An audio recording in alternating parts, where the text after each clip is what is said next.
आयशा टाकिया जो एक टाइम पर सबकी क्रश हुआ करती थी, मेरी चुनरी ओढ़ ओढ़ जाए म्यूजिक वीडियो से फेमस होके उन्होंने बॉलीवुड में टार्जन, वांटेड एंड पाठशाला जैसी अमेजिंग मूवी करी। बट इतना स्टेबल करियर होने के बाद भी क्यों उन्होंने सिर्फ 25 ईयर की एज में बॉलीवुड को लीव कर दिया? कैसे उन्हें बॉलीवुड में बुली किया गया? कैसे उनकी सर्जरी खराब होने के बाद ऑडियंस एंड मीडिया ने उन्हें हैवीली ट्रोल करना स्टार्ट कर दिया? इनफैक्ट मीडिया एंड ट्रोलर ने उन्हें इतना ज्यादा हरास किया कि उन्हें खुद सोशल मीडिया में आके क्लैरिफिकेशन देना पड़ा। So in this video, we'll talk about Aisha Takia's career, her controversy, and how plastic surgery ruined her face. So Ayesha का बर्थ 10 अप्रैल 1986 में मुंबई में हुआ था एंड सिर्फ 15 ईयर की एज से ही उन्होंने अपना करियर स्टार्ट कर दिया था। उन्होंने मॉडलिंग से अपने करियर की शुरुआत करी। लेटर उन्होंने काफी सारे एड्स भी करे एंड आप लोगों ने बचपन में I am a Complan girl वाला एड देखा होगा, तो उसमें आयशा एंड शाहिद कपूर है। लेटर वो फाल्गुनी पाठक की म्यूजिक वीडियो मेरी चुनरी ओढ़ ओढ़ जाए में अपीयर हुई थी, जो कि काफी ज्यादा फेमस हुआ था। जिसके बाद उन्होंने एक और म्यूजिक वीडियो किया विच इज नहीं नहीं अभी नहीं। सो ये म्यूजिक वीडियो से फेमस होने के बाद बॉलीवुड में उन्हें काफी सारे डायरेक्टर ने अप्रोच करना स्टार्ट कर दिया। And then when I was 15, I think I did my first music video and I looked really small in the video. And so after that, a lot of film people started contacting me. Then I did my second music video, which was the lift video, and then I got a lot of film. And we all know आज के comparison में पहले के actors को easily opportunities मिल जाती थी। Of course nepotism तो था, but director new faces and outsider को भी प्रेफर करते थे। तो 2004 में आयशा की फर्स्ट मूवी आती है which is Tarzan the wonder car and इसकी स्टोरी लाइन तो काफी अच्छी थी, मूवी भी अमेजिंग थी, बट मूवी बुरी तरीके से फ्लॉप हो गई। हालांकि ये मूवी उस टाइम पे वायरल नहीं हुई थी, बट अभी के टाइम इस मूवी से रिलेटेड काफी सारी मीम बनते रहते हैं। सो इस मूवी में आयशा की एक्टिंग एंड उनकी ब्यूटी को ऑडियंस ने काफी पसंद किया। 2004 में उनकी सेकंड मूवी आती है दिल मांगे मोर। ये मूवी मल्टी स्टारर थी एंड इसमें शाहिद कपूर के साथ उनका सेकंड कोलैबोरेशन था। मूवी को इतना रिकॉग्निशन तो नहीं मिला था, बट वो काफी सारे ऑडियंस की क्रश बन चुकी थी। तो इस मूवी के बाद शाहिद एंड आयशा की ऑनलाइन केमिस्ट्री को देख के कुछ मीडिया आर्टिकल्स ने ये रूमर्स स्टार्ट कर दिए कि शाहिद एंड आयशा रिलेशन में। एंड आयशा ने भी एक इंटरव्यू में बोला था कि शाहिद के साथ उनका friendly and comfortable working relation था, बट दोनों ने ही कभी इस रूमर के बारे में बात नहीं करी। तो Tarzan the wonder car movie से पहले आयशा ने मैं हूं ना मूवी के लिए भी ऑडिशन दिया था। ये ऑडिशन अमृता एंड आयशा दोनों ने ही दिया था एंड फराह खान को दोनों का ही ऑडिशन काफी पसंद आया था। इवन फराह खान आयशा को ही कास्ट करना चाहते थे, बट किसी रीजन की वजह से आयशा नहीं आ पाई एंड उन्हें अमृता राव को कास्ट करना पड़ा। आयशा टाकिया का ऑडिशन मुझे बहुत अच्छा लगा था। Looked at the audition and I said fuck this girl is a star. कुछ किस्मत होती है, वो आ नहीं पाई तो अमृता को मिल गई।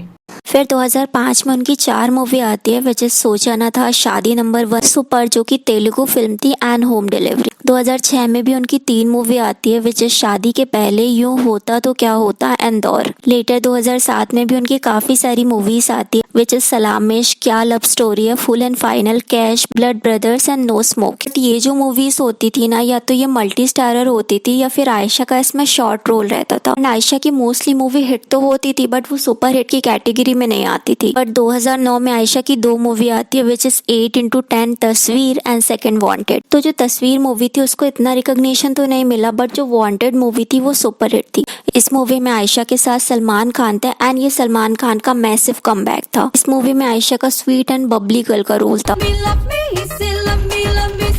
बॉक्स ऑफिस कलेक्शन भी इस मूवी ने 50 to 60 करोड़ का किया था। इस मूवी से आयशा को भी काफी लैमलाइट मिली एंड उन्हें मूवीज के भी काफी सारे ऑफर आ रहे थे, बट फिर उन्होंने 2009 में मैरिज कर ली। तो उनकी जो मैरिज हुई वो फरहान आजमी से हुई एंड फरहान आजमी एक बिजनेसमैन एंड पॉलिटिशियन एंड वो अबू अजीम जो कि समाजवादी पार्टी के प्रेसिडेंट रह चुके हैं, उनके सन है। आयशा के रिलेशन के बारे में मीडिया को उनकी मैरिज के बाद ही पता चला, क्योंकि उस टाइम पर आयशा अपनी लाइफ को प्राइवेट रखना प्रेफर करती थी, जिस वजह से मीडिया से उतना ज्यादा वो इंटरेक्शन नहीं करती थी। आयशा एंड फरहान एक दूसरे को बहुत टाइम से जानते थे, उनका 5 ईयर लॉन्ग रिलेशन था। अब उनकी मैरिज के बाद एक ये न्यूज आती है कि उन्हें अपना रिलीजन चेंज करके मुस्लिम रिलीजन में वो कन्वर्ट हो गई। तो जब ये ऑडियंस को पता चला तो उन्हें काफी ज्यादा बैकलैश फेस करना पड़ा। ऑडियंस का कहना था कि आप एक मॉडर्न एरा में हो, बॉलीवुड जैसी इंडस्ट्री में आप वर्क करते हो, बट फिर कैसे आप अपना रिलीजन चेंज कर सकते हो। अब ये इसलिए था क्योंकि उनकी जो मैरिज थी वो मुस्लिम रीति रिवाज से हुई थी। हालांकि कभी भी आयशा ने रिलीजन चेंज के बारे में डिस्कस तो नहीं किया, बट उनका मैरिज के बाद एक इंटरव्यू आया था जिसमें उन्होंने बताया था कि वो बहुत ही मिक्स कल्चरल फैमिली से बिलोंग करती है। उनके फादर गुजराती हैं और उनकी mother half English and half Maharashtrian है। तो उनकी फैमिली इतनी रिलीजियस नहीं है, बट उनके हस्बैंड की फैमिली काफी ज्यादा रिलीजियस है। But her husband is not Orthodox and all. She said I am Hindu and actress and well independent. यानी उनके हस्बैंड समझते हैं, उन्हें अंडरस्टैंड भी करते हैं और उनकी फैमिली भी काफी ज्यादा वेलकमिंग है। तो मैरिज के बाद आयशा की 2 मूवी आती है विच इज पाठशाला, जो कि अगेन शाहिद कपूर के साथ थी,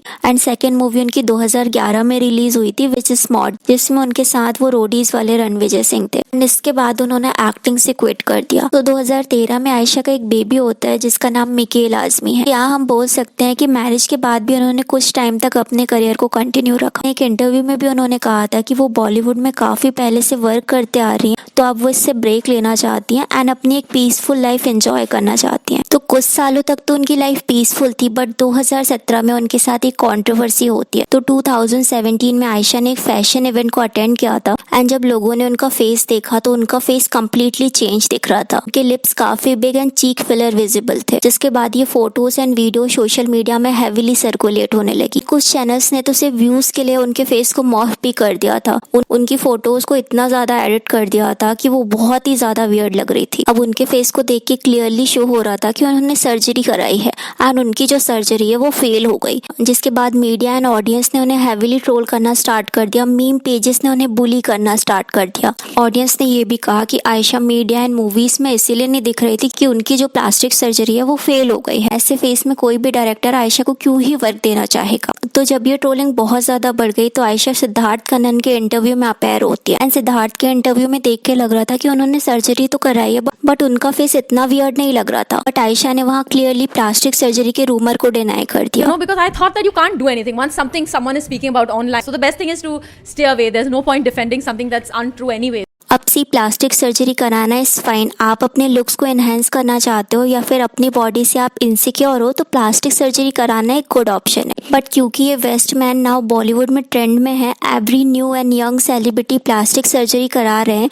तो ऑडियंस भी इससे इन्फ्लुएंस हो रही है and lip filler and cheek filler करा रही है। तो हमें यहाँ ये समझना पड़ेगा कि प्लास्टिक सर्जरी के साइड इफेक्ट भी हो सकते हैं। काफी सारे बॉलीवुड सेलिब्रिटी लाइक कटरीना, कोयना मित्रा का फेस कम्प्लीटली चेंज हो गया है एंड इतनी लग्जरी एंड मनी के बाद भी वो उसे रिवर्स नहीं करा पा रहे हैं। नॉर्मल लोग जो कि सेलिब्रिटीज के इन्फ्लुएंस में आके सर्जरी कराते हैं एंड अगर उनकी सर्जरी खराब होती है तो इससे उनको लॉन्ग टर्म प्रॉब्लम फेस करनी पड़ सकती है। तो ट्रेंड को फॉलो करने से बेटर है आप प्लास्टिक सर्जरी के बारे में प्रॉपर रिसर्च करो and body positivity and self concept पे फोकस करो। बिकॉज अगर आपका सेल्फ कॉन्सेप्ट हाई रहेगा तो आप अपनी बॉडी को लव करने लगोगे, आपको इससे कोई भी इनसिक्योरिटी नहीं रहेगी। तो कुछ टाइम बाद आयशा की प्लास्टिक सर्जरी के बारे में लोग भूल गए थे, बट फिर आयशा का एक एयरपोर्ट वीडियो आता है जिसमें उनके फेस को रिकॉग्नाइज करना पॉसिबल नहीं था एंड उन्होंने सोशल मीडिया में भी एक फोटो शेयर करी थी जिसमें क्लियरली दिख रहा था कि उनकी प्लास्टिक सर्जरी की वजह से उनका फेस कम्प्लीटली चेंज हो गया है। अब अगेन ऑडियंस आयशा को बुली करने लगे, उनके फेस पे वियर्ड कमेंट करने लगे, जिसके बाद आयशा ने अपने सोशल मीडिया में एक पोस्ट शेयर किया। Ayesha said there are no other important issues in the country except discussing my look, been bombarded by viral ridiculous opinion of how people think I should have looked and don't. Literally get over me yaar, I have zero interest in doing any movie or any comeback like people are saying. I am living my life happily, never want to be in the limelight. तो other actress की तरह आयशा कभी भी silent नहीं रहती है, वो अपने ट्रोलर को उन्हीं की लैंग्वेज में आंसर देती है। जैसे 2020 में सुशांत की डेथ पर भी आयशा ने एक ट्वीट किया था, इसमें उन्होंने बताया था कि उन्हें इनिशियली बॉलीवुड में कैसे बुली किया गया था। 2025 में भी आयशा एंड आयशा के हस्बैंड के साथ एक कंट्रोवर्सी होती है जहां आयशा ने इंस्टाग्राम में बताया कि कैसे गोवा में उनके हस्बैंड एंड उनके सन को बुली किया गया, उनके 11 साल के बेटे को घंटों तक हरास किया गया।